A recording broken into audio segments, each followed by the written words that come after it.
everybody, welcome to 3D Thursday. I thought I would show you how to do this monogram note holder for your desk. I thought they were super cute and fun. I am going to make these for my kids for Christmas, and my youngest daughter likes blue, so I decided to use Bermuda Bay for her. This one is actually Berry Burst, but for the video I'm going to show you the Bermuda Bay. So what you're going to need is a piece of cardstock, and it is cut at 4 3/4 by 8 inches. You're going to grab your scoring board and bring that in. On the 4 3/4 inch side, you're going to lay it at the top, and you're going to score at 3/4 of an inch and 4 inches. And then you're going to rotate your paper, so now you have your 8-inch side at the top, and you're going to score at 3 5/8 and 4 3/4. That is all the scoring you're going to be doing. You go ahead and set that aside. You're going to now grab your paper snips, and we are going to snip up on both of your score lines, and we're just going to take a little notch out of the cardstock. When you're folding this, taking a little notch out helps so you don't see any of the seams. So we're going to go ahead and do this for this side as well. Just like that. And now what you're going to want to do is just go ahead and fold up on all your score lines.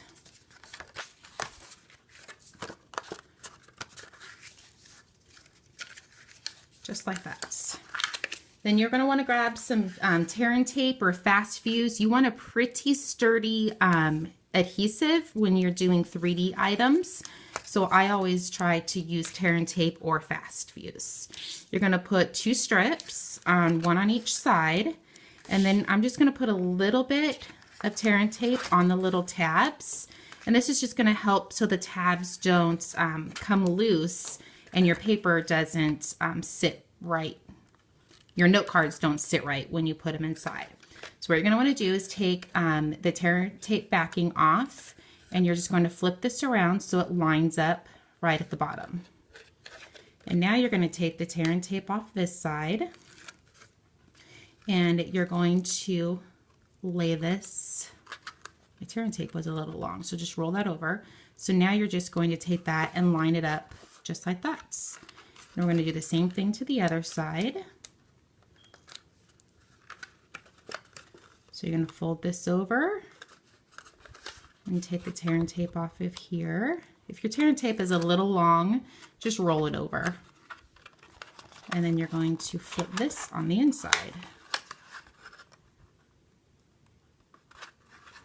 There we go. So now you have your box. Make sure that your seam is in the back. So now I'm just going to go ahead and lay it down. For the video, I went ahead and pre-stamped this. I didn't use designer series paper. I just took a piece of Whisper White and I stamped it with the brush strokes image with Bermuda Bay. And I'm just going to take my adhesive, my green glue. Remember, when you're using this, less is more. Oh, looks like there's a little tab on the end of it, so it's not going to come out. Going to put some glue on there, and then we're going to flip this over and lay it right in the middle, just like that. Now what you're going to want to do is take a circle punch. I have the 1 3/8, so you can pretty much use whatever circle punch you have, and we're going to slide it inside, and we're just going to create a little notch in it. And that's going to give you your little loop.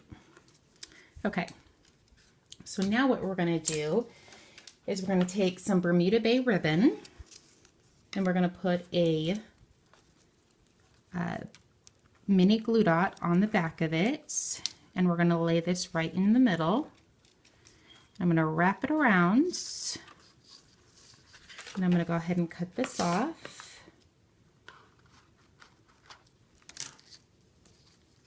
And then put another glue dot. And I'm just going to line it up and overlap it a little bit, just like that. I did use some of the silver sequins And I'm going to do the same exact thing. I'm going to put a mini glue dot on the end. Lay it down. Wrap this around. And this kind of gets a little messy when you cut it, but if you're not making a mess, then you're not having fun. I'm going to put a mini glue dot on the back of this guy.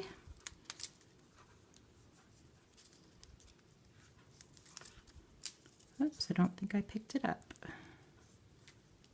There we go. And then you're just going to put him down the same exact way. Just like that. So now what I did is I used the Rose Garden framelits, and I took this piece out and I ran it through the Big Shot, and I was able to punch out already, just to save some time for the video, the monogram piece. And her name is Natalie Marie LaHue, so I put the big L and then the N and the M. And now I'm just going to attach it to the front. I am going to use some dimensionals. I'm just going to put a couple dimensionals on here.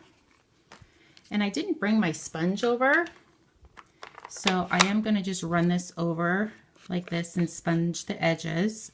I usually have my sponge with me, just to kind of give it a little bit of a pop. There we go.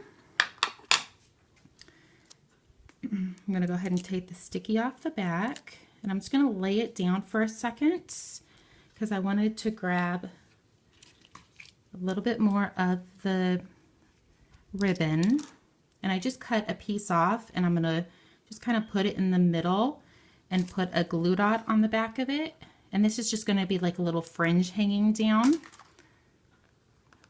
Lay that down like that, and now we can put her monogram on the front of it.